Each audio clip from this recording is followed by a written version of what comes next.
नमस्कार मित्रांनो, आता आम्ही चाललो बघा पंढरपूरच्या वारीला. आता सध्या आमचा मुक्काम आहे बघा. आपला मुक्काम आपला मुक्काम बघा मलकापूरला संध्याकाळचा मुक्काम आहे बघा. तिथं आम्ही जाणार आहे. मुक्काम झाला की तिथून पंढरपूरला पायी दिंडी जाणार आहे आमची. सध्या मुक्काम तिथं टाकणार आहे. सकाळपासून तिथूनच पायी दिंडी चालू आहे बघा. बघू शकतात आता किती जण आम्ही आलो बघा. सध्या दाखवतो बघा. कुठं जायचं आहे तुम्हाला? मलकापूर. हाय मलकापूरला पाय दिंडी पंढरपूरला. शंकर पंढरपूरला वारकरी संप्रदाय चाललेला आहे.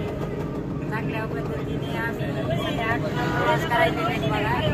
आठवड्याचा प्रवास बघू शकतात. वारी मागून एक सध्या आमचा ऑटो एक येईल बघा. आम्ही 3 ते 4 ऑटो घेतले बघा पंढरपूरच्या वारीसाठी.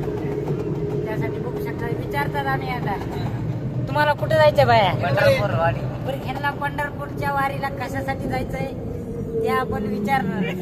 पुढल्या वर्षी जोडीने या. पुढच्या वर्षी जोडीने येण्यासाठी इथले 4-5 जण आपल्या संघ पंढरपूरला येईल बघा. बघू शकतात. हा एक आहे, हा 2 आणि ते महागडचे ते 2 आहेत बघा. हे ते 2 आहेत का बघू शकतात. हे 2 पंढरपूरच्या वारीसाठी येईल बघा. त्यांचं पुढच्या